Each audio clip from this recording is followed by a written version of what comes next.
Nice to have you here, folks. And I'm just airing out the hall really well. Wonderful weather.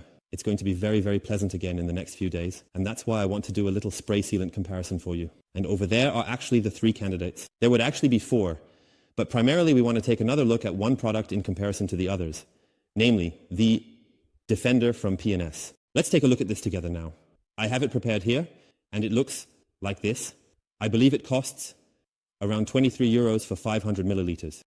We already had the Beatmaker, and you know my opinion and attitude towards the Beatmaker. For me, it is a product that, after all the tests, could actually be taken off the market. And I want to see where the Defender fits in here, because from what I've seen in videos in the USA, I believe it could be better than the Beatmaker. Since it is not exactly cheap, and that is also not very affordable, I thought we would do a little comparison again. We will also include another product to have a comparison and to add a product from a different manufacturer. We will apply everything together. I will give you all the data and facts, and then we'll see how the Defender performs. And can it still save the P&S reputation in the area of spray sealants? Here we go. So on the side, I'm just letting a bit of warm air into the hole. It's super, super pleasant. We'll also share the whole thing a bit here. Oh, this tape, man. It's driving me crazy. This is really cheap, but it's completely sufficient for masking the edges. We're going to do this again here. Just a little on the surface, and I'm going to stick a straight strip here because I have the following in mind. Well, the surface is cleaned. That's only logical. We will now apply various sealants here, and of course also give the Defender a proper comparison. Let's take a look, shake it all up, and this is a SiO2 protectant. So, a spray sealant. In terms of application, we find a quite simple method at the back. It can be directly sprayed onto the unsealed surface, but it can also be used here as a coating topper. We can also test later whether this makes any sense or if it perhaps minimizes the avoidance behavior of other spray sealants. We'll have to see. You should always apply it to a cool surface. It's absolutely fresh here, and it works perfectly. Avoid direct sunlight. You can apply it directly onto the paint or onto a microfiber cloth and then spread it on the surface. So, in principle, it's the simplest way. And so it actually works very, very well. I will try to make a division. We will apply the Defender here. Here, I am not making a hard adhesive edge. So in this area, we will apply the Defender. In this area, we will apply the Beatmaker. Here we are making a reference product for the defensive behavior. And up here, which is barely in the picture, I will turn the camera around again, where we will apply the Dreammaker that you have already seen. So, we will start with the Defender. I will spray a little bit of it on the side here. I believe that will be completely sufficient in terms of quantity. We don't need large amounts of it. We take a fresh microfiber cloth and spread it evenly over the surface.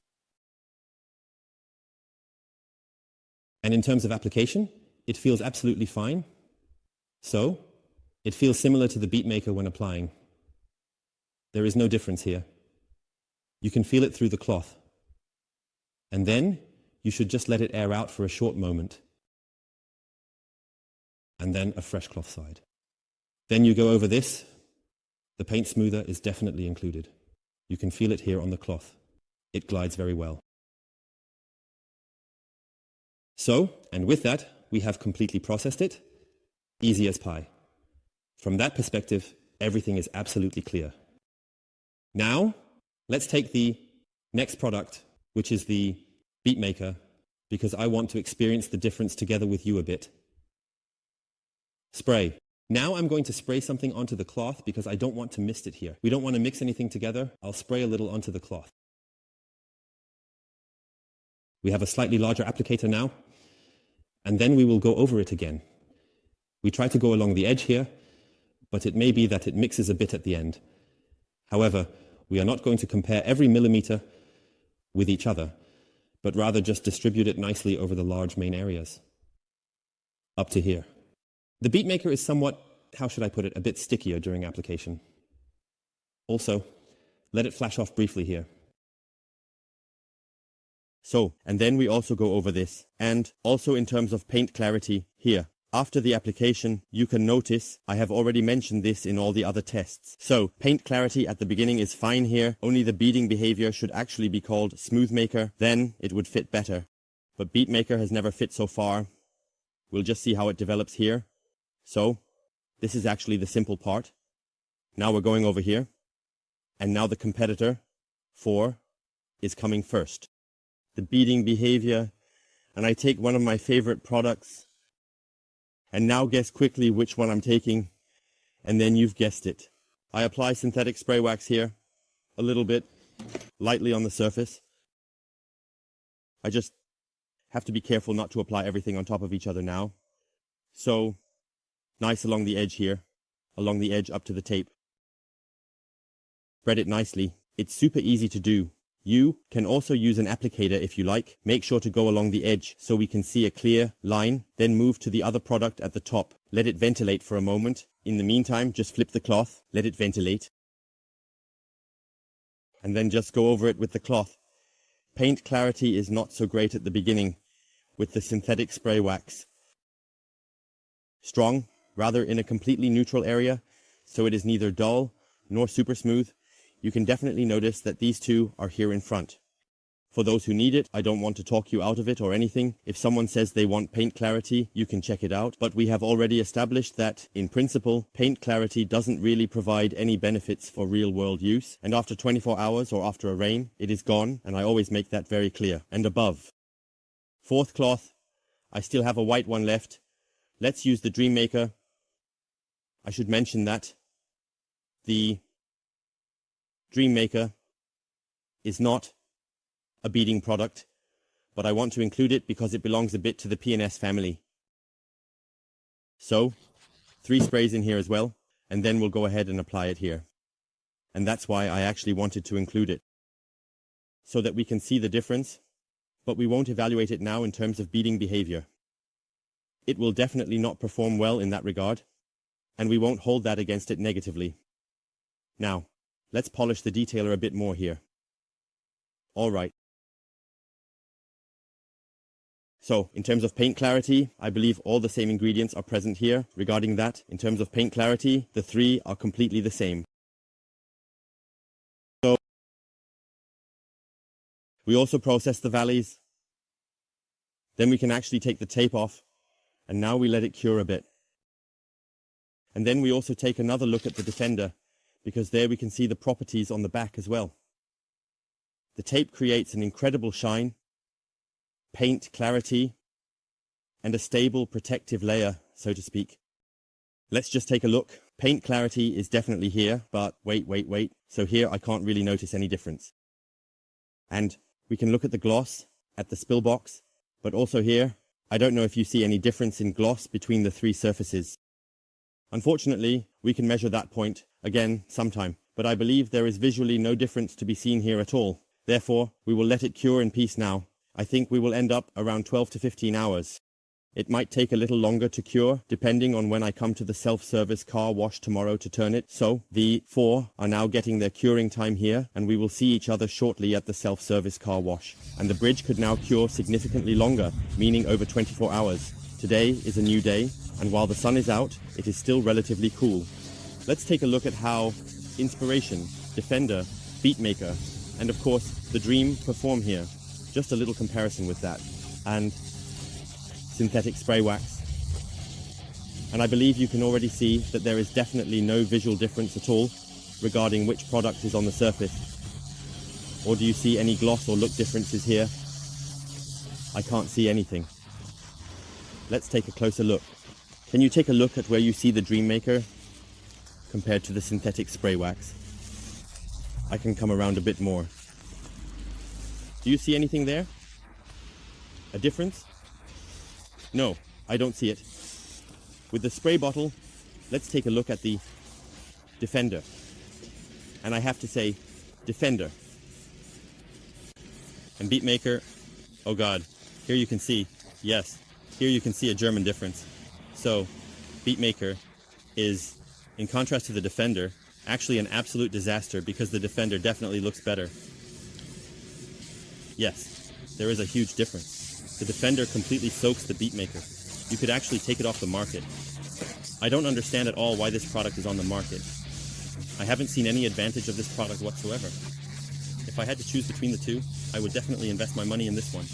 Now let's take another look at the Dream Maker, which of course is not actually measured in terms of hydrophobia.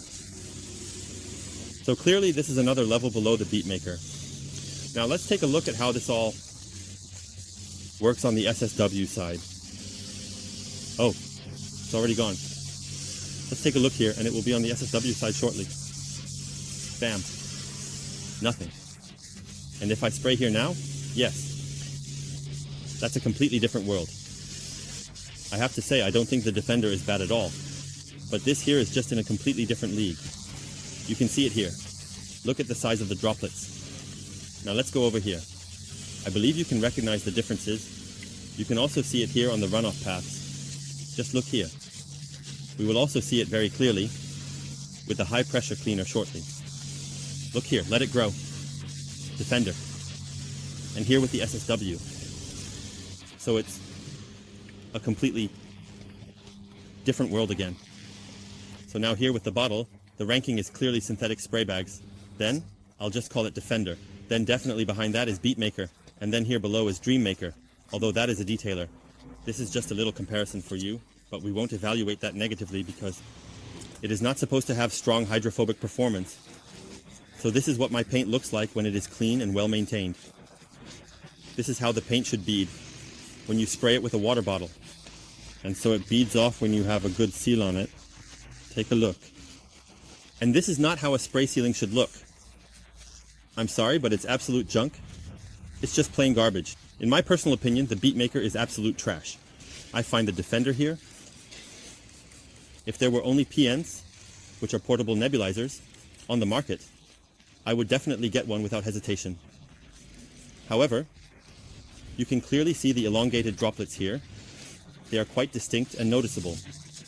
Even a little wind, which can be quite unpredictable and sudden, is a disaster, and it hurts significantly. What else should I show and explain to make this clearer? People, if you don't have it at home or have never tried it, you are truly missing out on an essential experience. Sorry folks, it's your own fault for not exploring this sooner. The same picture, which illustrates the point perfectly, remains unchanged. Synthetic spray wax completely rocks everything here.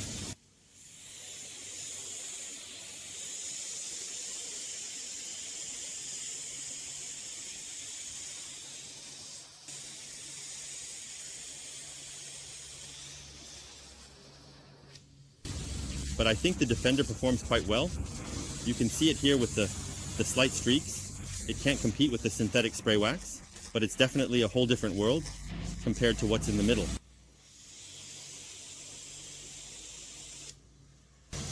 Yes, it's more like a disaster from up here.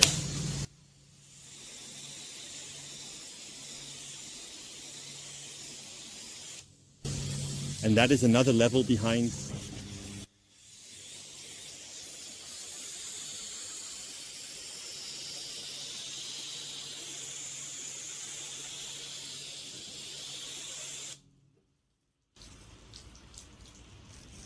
Absolute dream.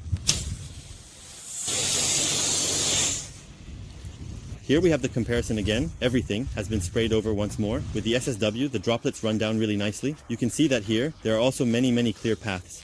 And here, with the Defender as well, but you can see that a lot is left behind. The result between the spray bottle and now here again is completely the same. So, my conclusion is as follows. In terms of hydrophobic behavior, synthetic spray wax is clearly in first place.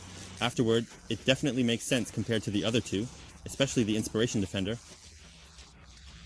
However, you can still see the gap to the synthetic spray wax, but it is definitely not a disaster. I believe this is among the best products from P&S that it has had so far, but over here, it's just a completely different world.